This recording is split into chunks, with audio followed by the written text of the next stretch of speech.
আসসালামু আলাইকুম রহমতুল্লাহি ওয়াবারাকাতুহু। হ্যালো ভিউয়ার্স, ভারতবর্ষের এই বর্তমান কঠিন ভয়াবহ পরিস্থিতিতে একজন লিডার, একজন আদর্শবান মানুষ, একজন আদর্শ সংগ্রামী মানুষের খুবই প্রয়োজন, যিনি এর আগেও আমাদের দেশকে ভয়াবহ পরিস্থিতি থেকে বাঁচিয়েছেন। আমি ইংরেজদের কথা বলছি। ইংরেজদের শাসনকাল থেকে ভারতবর্ষকে মুক্তি দিয়েছেন, ভারতবর্ষের মানুষের স্বাধীনতা ফিরিয়ে দিয়েছেন, ভারতবর্ষের মানুষের মধ্যে শান্তি ফিরিয়ে দিয়েছেন এবং ভারতবর্ষীকে বিশ্ব দরবারে যিনি পরিচয় দিয়েছেন। আমি কার কথা বলছি কম বেশি আপনারা হয়তো একটু হলেও আন্দাজ করতে পেরেছেন। হ্যাঁ, আমি one man army Netaji Subhash Chandra বসুর কথা বলছি। নেতাজি সুভাষচন্দ্র বসুর প্রয়োজন আজকে আমার মনে হচ্ছে দেশে খুবই প্রয়োজন। তার ব্যক্তিত্ব, তার লিডারশিপ, তার চিন্তা ভাবনা খুবই প্রয়োজন। নেতাজি সুভাষচন্দ্র বসুর সম্পর্কে ভারতবাসীর কাছে নতুন করে বলার কিছু নেই। তিনি কেমন মানুষ ছিলেন, তিনি দেশের জন্য কি করে গেছেন, দেশকে কিভাবে পরিচালনা করেছেন, দেশকে কিভাবে স্বাধীনতা এনে দিয়েছেন। এই ভয়াবহ পরিস্থিতির মধ্যে নতুন করে আর কি বলবো। আজকে একটা ভিডিও ক্লিপ সামনে আসলো। বিশ্বের সবচেয়ে বড় টেররিস্ট, যাকে নাকি ব্রিটিশরা ভয় করত, সে তো বাঙালি ছিলেন, নেতাজি সুভাষচন্দ্র বোস। নেতাজি সুভাষচন্দ্র বোস এবং লাল বাল পাল যখন বলা হয়, সেই বিপিন চন্দ্র পালও তো উগ্রপন্থী ছিলেন। উগ্রপন্থী ছিলেন নিজেকে। ক্ষুদিরাম বোস, ক্ষুদিরাম বোস, যার জন্য ভিডিওটা বানানো বিশেষ করে, যদিও এই পরিস্থিতির মধ্যে কয়েকদিন ধরে মনে হচ্ছিল তার কথা।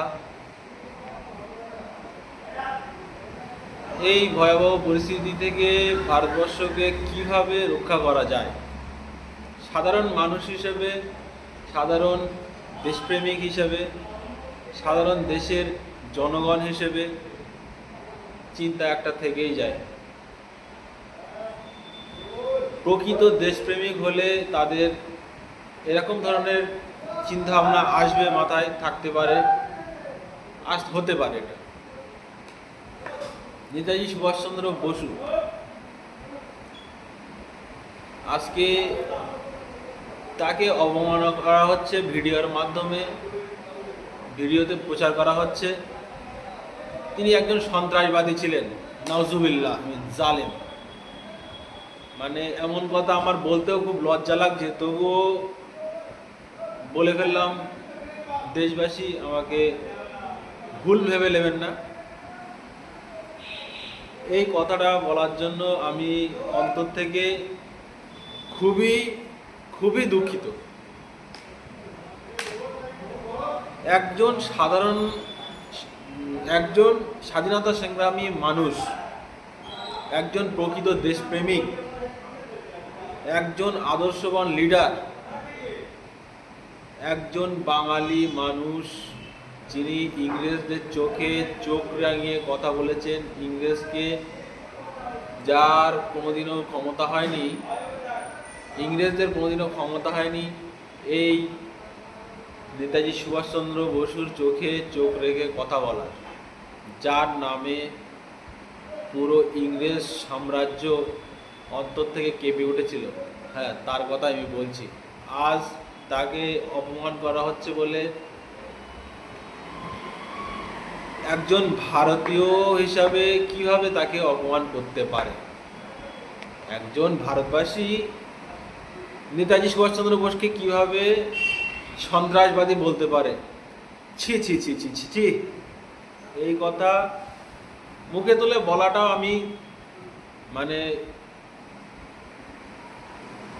একজন ভারতীয় হিসেবে সব থেকে বড় তাকে পাপী মনে করি।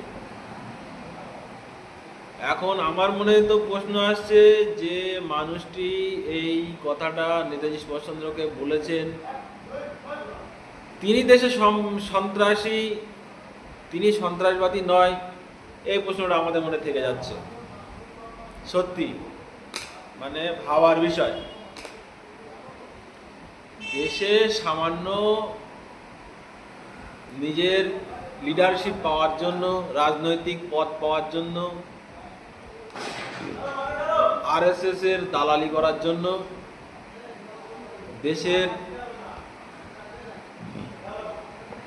ক্ষতি করার জন্য, বাংলা কথায় দেশের ক্ষতি করার জন্য এবং সন্ত্রাসবাদীদের কাছের মানুষ হওয়ার জন্য মুখে তাদের এইরকম ভাষাপাত্র। সামনে আর 12-13 দিন পরে দেশের স্বাধীনতা দিবস উদযাপন হবে। ভারতবর্ষের মানুষের কাছে এর থেকে বেশি অপমানের বিষয় কিছু হতে পারে না। যে মানুষটার জন্য আমরা ভারতকে স্বাধীনভাবে পেলাম, ভারতবর্ষের বুকে আমরা স্বাধীনতা লাভ করলাম, আমাদের তো কোনো হাতই ছিল না স্বাধীনতা সংগ্রামে। আমরা তো স্বাধীন ভারতবর্ষে জন্মেছি, আমরা কি বুঝবো সেই মর্মটা, সেই কষ্টটা। যারা আত্মবলিদান দিয়েছেন দেশের জন্য, দেশকে যারা ভালোবেসেছেন, দেশের জন্য যারা এমনকি নিজের প্রাণটাও বিসর্জন দিয়েছেন, আজকে তো নিজের পকেট থেকে 100 টাকা দান করতে গেলেও আমাদের অন্তর কাঁপে, এরকম আমাদের অন্তর।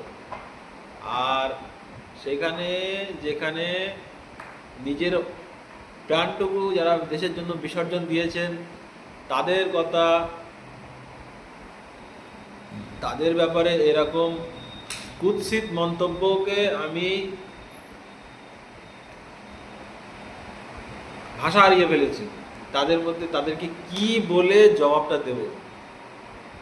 ভারতবাসীকে যিনি বিশ্ব দরবারে ভারতবর্ষের নাম উজ্জ্বল করেছেন, ভারতবর্ষকে যিনি বিশ্ব দরবারে সম্মানিত করেছেন, বিশ্ব দরবারে ভারতকে একটা উচ্চতর স্তরে নিয়ে গেছেন, তার ব্যাপারে এরকম কথা। যদিও প্রশাসনের আমি দৃষ্টি লঙ্ঘন করতে বলছি এই বিষয়টায়, প্রশাসন এই বিষয়টার উপরে খতিয়ে দেখুক। ভারতবর্ষের মানুষ হিসাবে, ভারতবর্ষের জনগণ হিসাবে আমরা প্রশাসনের ঊর্ধ্বে নয়। প্রশাসনকে অবশ্যই বলবো এই বিষয়টা নিয়ে প্রশাসনের দৃষ্টি আকর্ষণ করতে বলছি। এই বলেই আমি আমার ছোট্ট বক্তব্য এখানে শেষ করছি।